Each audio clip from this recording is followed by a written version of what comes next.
അങ്കമാലിയിൽ കോളേജ് വിദ്യാർത്ഥിയുടെ മരണത്തിനിടയാക്കിയ വാഹനാപകട കേസിൽ പ്രതി ഡോക്ടർ സിറിയക് ജോർജിനെ ഇന്ന് കോടതിയിൽ ഹാജരാക്കും. നരഹത്യ അടക്കമുള്ള ജാമ്യമില്ലാ വകുപ്പുകൾ ചുമത്തിയാണ് സിറിയക്കിനെതിരെ പോലീസ് കേസെടുത്തിരിക്കുന്നത്. അപകട സമയം പ്രതി ലഹരി ഉപയോഗിച്ചിരുന്നോ എന്ന് കണ്ടെത്താൻ പരിശോധന നടത്തും. സജോ ദേവസിയാണ് വിശദാംശങ്ങൾ നൽകാനായി ചേരുന്നത്. സജോ, ആ ദൃശ്യങ്ങൾ കണ്ട് നമ്മൾ ഞെട്ടിയതാണ്. ആ സമയം ലഹരി ഉപയോഗിച്ചിരുന്നോ എന്ന് അടക്കമുള്ള കാര്യങ്ങൾ ഒരു വ്യക്തത വരേണ്ടതുണ്ട്. ഇനിയുള്ള തുടർ നടപടികൾ പോലീസ് നീക്കങ്ങൾ ഏത് രീതിയിലാണ്?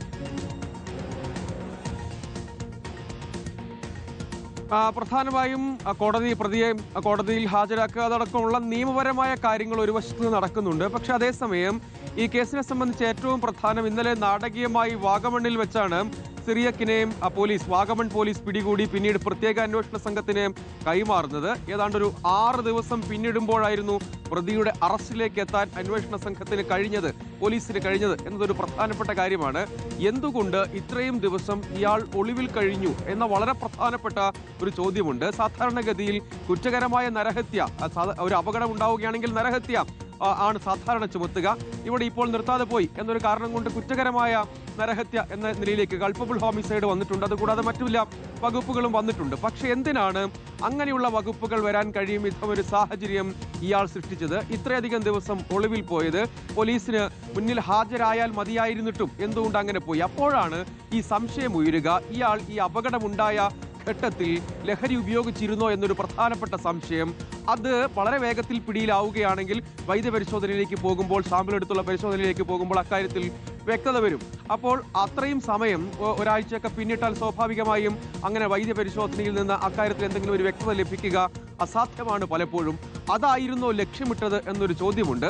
പക്ഷെ അത് ലക്ഷ്യമിട്ടെങ്കിൽ തന്നെ ഇനിയിപ്പോൾ അക്കാര്യം തെളിയിക്കുക എളുപ്പമല്ല. അപ്പോൾ സാധ്യമായ വഴിയാണ് പോലീസ് പ്രധാനമായും തേടുന്നത്. അന്വേഷണ സംഘം പറയുന്നത് ഈ കാര്യത്തിൽ തന്നെ ഭാരതീയ ന്യായ സംഹിതയിൽ വാഹനം അങ്ങനെ അപകടമുണ്ടാക്കി അതിനുശേഷം നിർത്താതെ പോയി പിന്നീട് ഒളിവിൽ പോയി ഇതടക്കമുള്ള കാര്യങ്ങൾക്ക് പൊതുവായി ചുമത്താൻ കഴിയുന്ന വകുപ്പുകളുണ്ട്. അത് തന്നെ നോൺ ബെയിലബിൾ ആണ്. അതുകൊണ്ട് അതടക്കമുള്ള കാര്യങ്ങളിൽ വിശദമായ പരിശോധന നടത്തും. ഒപ്പം ഇതേ വാഹനത്തിൽ മറ്റൊരു സുഹൃത്തു കൂടി ഉണ്ടായിരുന്നു. അയാൾ നേരത്തെ ഹാജരായതാണ്. അയാൾ വാഹനം ഓടിച്ചിരുന്നില്ല, ഒപ്പം ഉണ്ടായിരുന്ന ആളാണ്. അയാളെ വീണ്ടും വിളിച്ചു വരുത്തി വിശദമായ മൊഴി രേഖപ്പെടുത്തും. ഒപ്പം ഇയാൾ രക്ഷപ്പെട്ടു പോയ മറ്റിടങ്ങളിലെ CCTV ദൃശ്യങ്ങൾ അടക്കമുള്ള വിശദമായ തെളിവുകളിലേക്ക് പോകാം.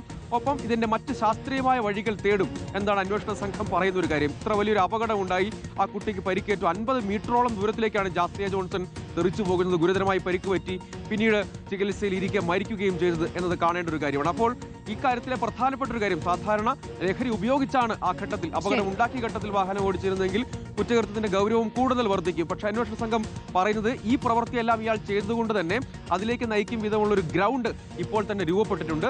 അതുകൊണ്ട് ശാസ്ത്രീയമായ പരമാവധി അന്വേഷണം പൂർത്തീകരിച്ച് മറ്റു തുടർ നടപടികളിലേക്ക് പോവുക എന്നാണ് ഇപ്പോൾ ലക്ഷ്യമിടുന്നത് എന്നാണ് പ്രത്യേക അന്വേഷണ സംഘം പറയുന്നത്.